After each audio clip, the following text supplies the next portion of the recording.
Hello there, this is the Game Collector. I'm just going to show you some pretty awesome games over the next couple weeks. Good import games and good games all around to play. I love importing the GameCube pretty heavily. This is the game I'm reviewing today. It's Super Adventure Island on the GameCube. It's one of Hudson Soft's $20 games. This is a 2D run-jump platformer game. It's kind of quirky, but really fun. This was a budget title at the time, but now it's going to run you some couple bucks. The GameCube is pretty import friendly, and I do like to play with the Hori pad or even my Super Nintendo controller for games that I can on the GameCube. It's a pretty good system overall to play, and let's get to it. Some good old gameplay. Okay. Title screen starts up. It's pretty cool. If you let it run for too long, the demo of the game shows up, where it shows you some basic run, jumping, platforming stuff. Don't have to worry about the language barrier too much here, as it really doesn't affect it that much. So let's check out the menus here. You can just start right off the game, which we're not doing. That's the demo that's starting, like I said, after so long.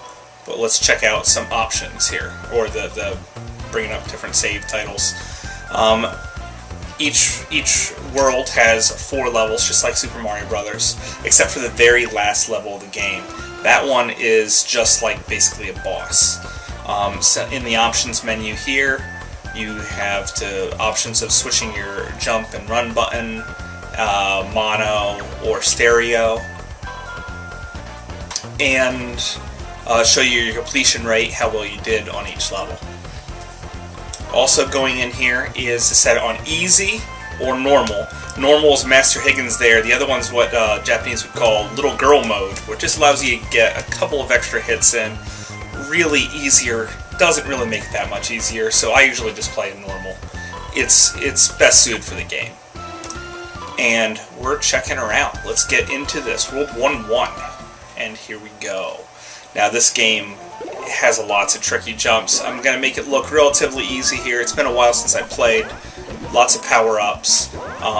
Here's the axe. You can get a skateboard too. When you get the skateboard, you can run through levels a bit faster. Taking out basic enemies here, no problem. Watch for rocks though. They blend into the background pretty heavily.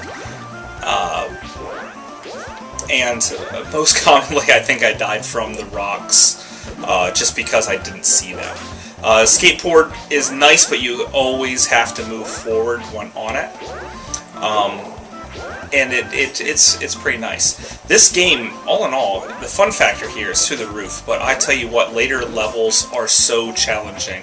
You will end up throwing your controller in rage. There's also hidden spots throughout here, which you see me looking for one here right now, where you can find different eggs. If you hit it so many times, it'll appear.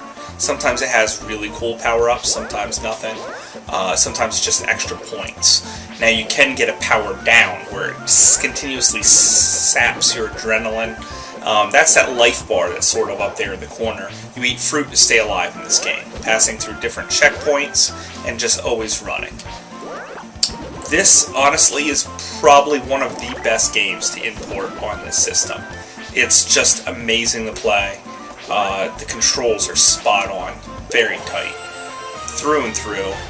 Moving through it pretty fast here. I'm not sure how much longer I'm going to play, but you guys get the pretty good gist of it. Now the boss battles here are complete cakewalk. I'm probably not going to show you one here right now today, but basically you've seen one boss, you've seen it all. Actually, probably better if you find it there yourself. That way you can kind of see what the boss is like. But compared to the standard levels themselves, I'm telling you what, guys, the bosses are cake. I kind of make this look really easy right here, but this is not an easy task. Just solid jumps through and through. In today's world of Super Mario Maker, where people are making these Kaizo levels,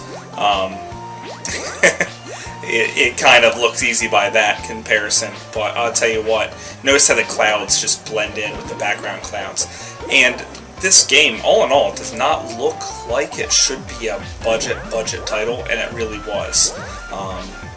It's just a great game. I think that's one of those powered downs I was talking about that continuously sap your stamina. Stuck around there for a while. I played it up pretty good though. Got through. Lots of running, jumping, fun times. Again, this is Hudson Soft's Volume 4. Now, Hudson Soft made quite a few other games with this, the Hudson Soft collection. And I'm going to be going over probably each one, but I thought I would start with one of the more special ones right to start. And this one is very special to me. I have beaten this game, and that's Venture Island. Great game to import for the GameCube. I highly recommend it. If you can find it for as cheap as $25, do it. It's going to be awesome. Okay, thanks a lot. Bye.